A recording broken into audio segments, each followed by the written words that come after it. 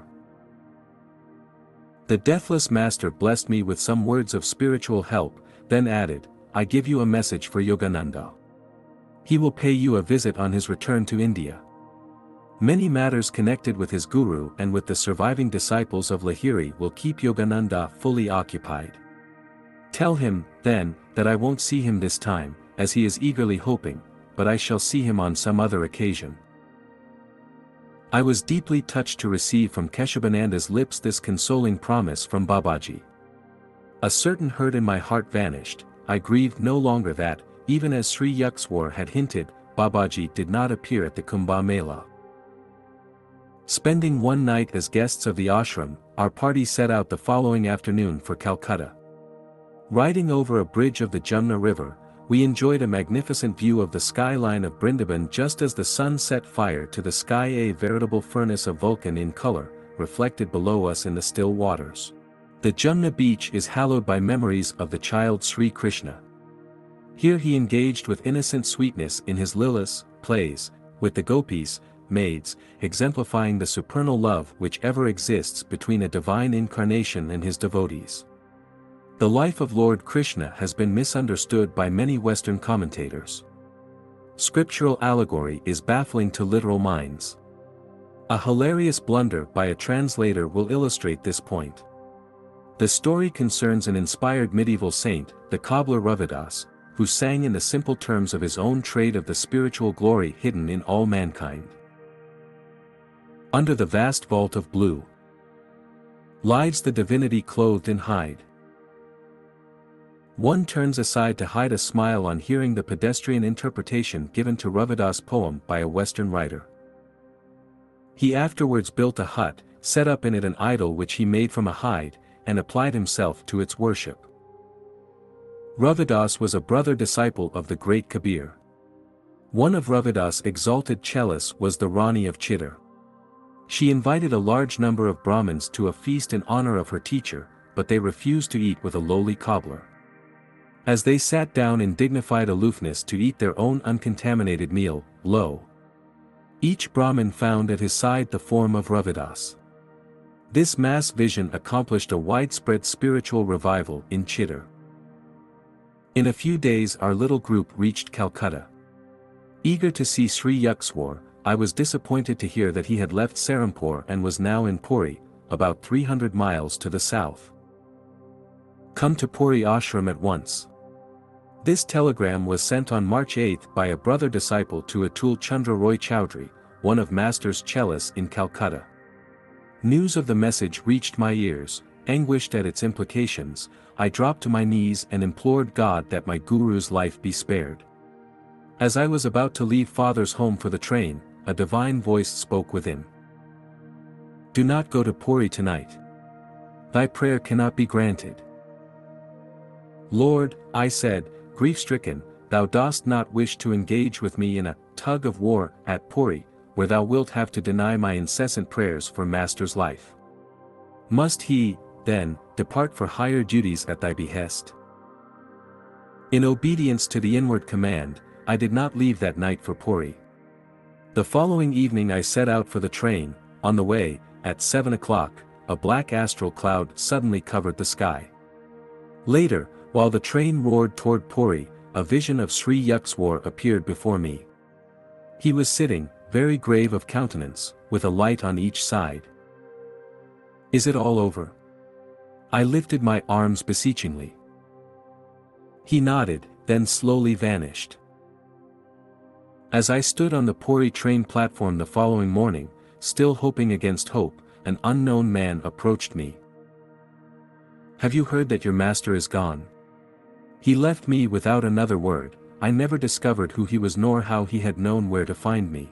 Stunned, I swayed against the platform wall, realizing that in diverse ways my guru was trying to convey to me the devastating news.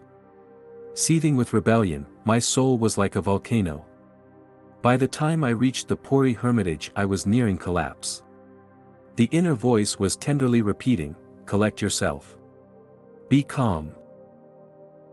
I entered the ashram room where Master's body, unimaginably lifelike, was sitting in the lotus posture, a picture of health and loveliness. A short time before his passing, my guru had been slightly ill with fever, but before the day of his ascension into the infinite, his body had become completely well. No matter how often I looked at his dear form, I could not realize that its life had departed. His skin was smooth and soft, in his face was a beatific expression of tranquility.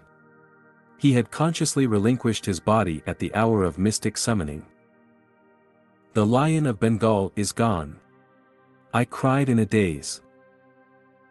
I conducted the solemn rites on March 10. Sri Yukswar was buried with the ancient rituals of the Swamis in the garden of his Puri ashram.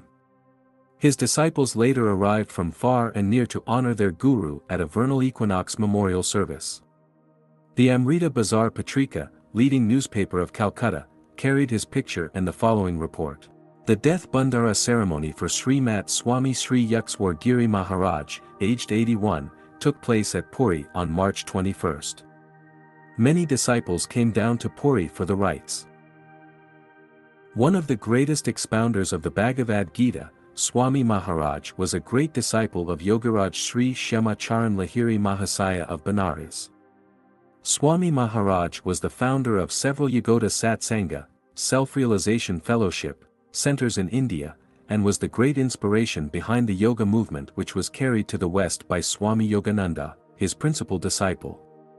It was Sri Yukteswari's prophetic powers and deep realization that inspired Swami Yogananda to cross the oceans and spread in America the message of the masters of India. His interpretations of the Bhagavad Gita and other scriptures testify to the depth of Sri Yukteswari's command of the philosophy, both Eastern and Western, and remain as an eye-opener for the unity between Orient and Occident.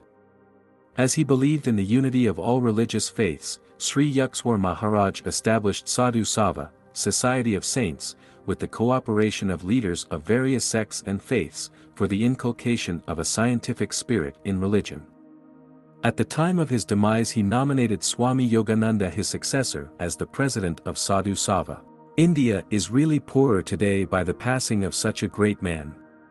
May all fortunate enough to have come near him inculcate in themselves the true spirit of India's culture and sadhana which was personified in him.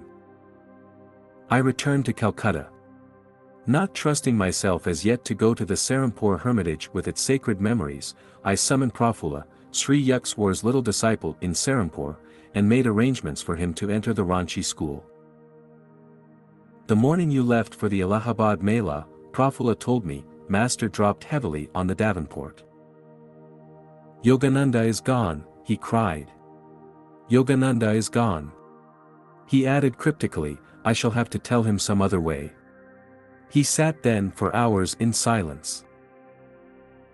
My days were filled with lectures, classes, interviews, and reunions with old friends.